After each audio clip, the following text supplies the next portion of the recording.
Hai, Assalamualaikum. Perkenalkan, saya Nabila Putri Arinda, mahasiswi Universitas Jambi, Fakultas Ekonomi dan Bisnis, Prodi Manajemen, kelas R005, dengan NIM C1B022131. Pada video kali ini, saya akan menjelaskan hasil analisis saya mengenai kasus yang ada di perusahaan otomotif Hyundai Toyota. Nah, video ini merupakan video tugas kelima saya di mata kuliah Manajemen Mutu Terpadu yang diampu oleh Bapak Bambang Purnomo, SEMM. Baiklah, ini dia kasus yang ada di dalam perusahaan otomotif Hyundai Indonesia. Terdapat beberapa poin di sini dari A sampai F. Nah, saya menggunakan alat analisis yaitu analisis SWOT. Apa sih analisis SWOT itu? Analisis SWOT adalah suatu alat analisis yang digunakan untuk menganalisa masalah-masalah dengan kerangka strength kekuatan, weakness kelemahan, opportunities peluang, dan threats ancaman. Baiklah, langsung saja kita masuk ke hasil analisisnya. Jadi, hasil dari analisis SWOT pada kasus perusahaan otomotif Hyundai yang pertama ada kerangka strength atau kekuatan. Kekuatan yang pertama di sini yaitu merek yang sudah dikenal baik di pasar otomotif Indonesia. Kekuatan yang kedua sudah memiliki cabang di beberapa kota besar di Indonesia. Dan kekuatan yang ketiga yaitu sebelumnya telah memiliki pangsa pasar sebesar 60%. Selanjutnya, kerangka weakness atau kelemahan.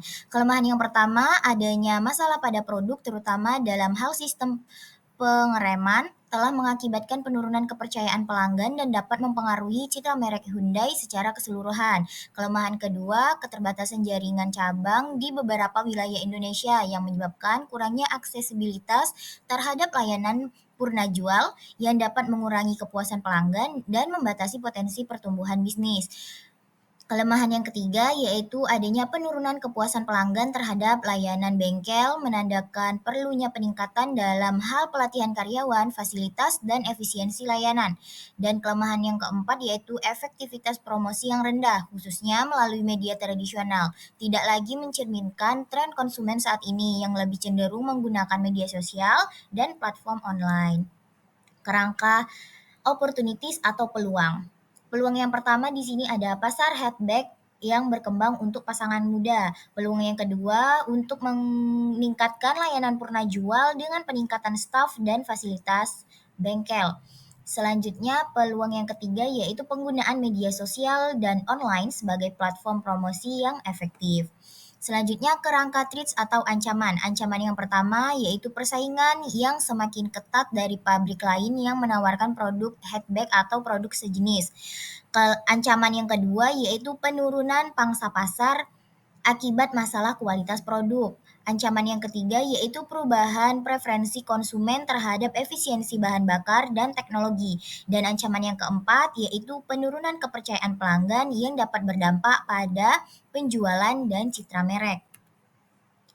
Nah, berdasarkan hasil analisis SWOT tadi, ada beberapa solusi yang dapat kita ajukan. Yang pertama itu melakukan perbaikan menyeluruh terhadap kualitas produk, khususnya pada sistem pengereman dengan mengimplementasikan kontrol kualitas yang lebih ketat dan melakukan recall produk jika diperlukan. Solusi yang kedua yaitu memperluas jaringan cabang ke wilayah yang belum terjangkau dengan memprioritaskan lokasi berdasarkan potensi pasar dan kebutuhan pelanggan. Solusi yang ketiga yaitu meningkatkan standar layanan di bengkel dengan menyediakan pelatihan yang intensif bagi karyawan, memperbarui fasilitas, dan meningkatkan efisiensi proses perbaikan. Solusi yang keempat yaitu mengalokasikan anggaran promosi dengan lebih strategis. Fokus pada kampanye digital melalui media sosial, iklan online, dan kemitraan dengan influencer untuk meningkatkan visitabilitas merek.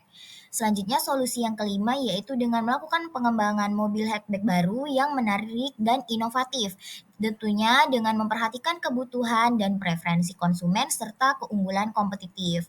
Dan solusi yang keenam atau solusi yang terakhir yaitu dengan melakukan survei pelanggan secara teratur untuk mengevaluasi kepuasan dan mendapatkan umpan balik, serta melakukan perbaikan berkelanjutan berdasarkan hasil survei tersebut.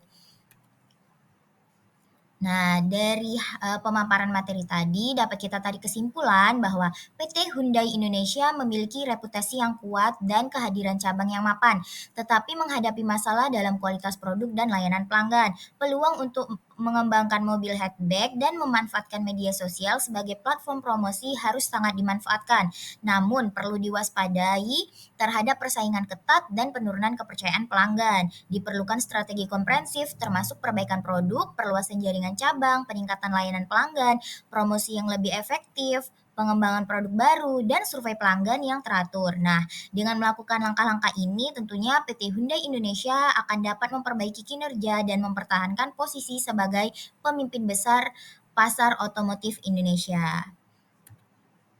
Nah, baiklah itulah tadi penjelasan mengenai hasil analisis saya, tentang kasus yang ada di perusahaan otomotif Hyundai Indonesia. Semoga video ini dapat bermanfaat bagi teman-teman yang menonton. Apabila terdapat kesalahan dan kekurangan dalam penyampaian, saya memohon maaf.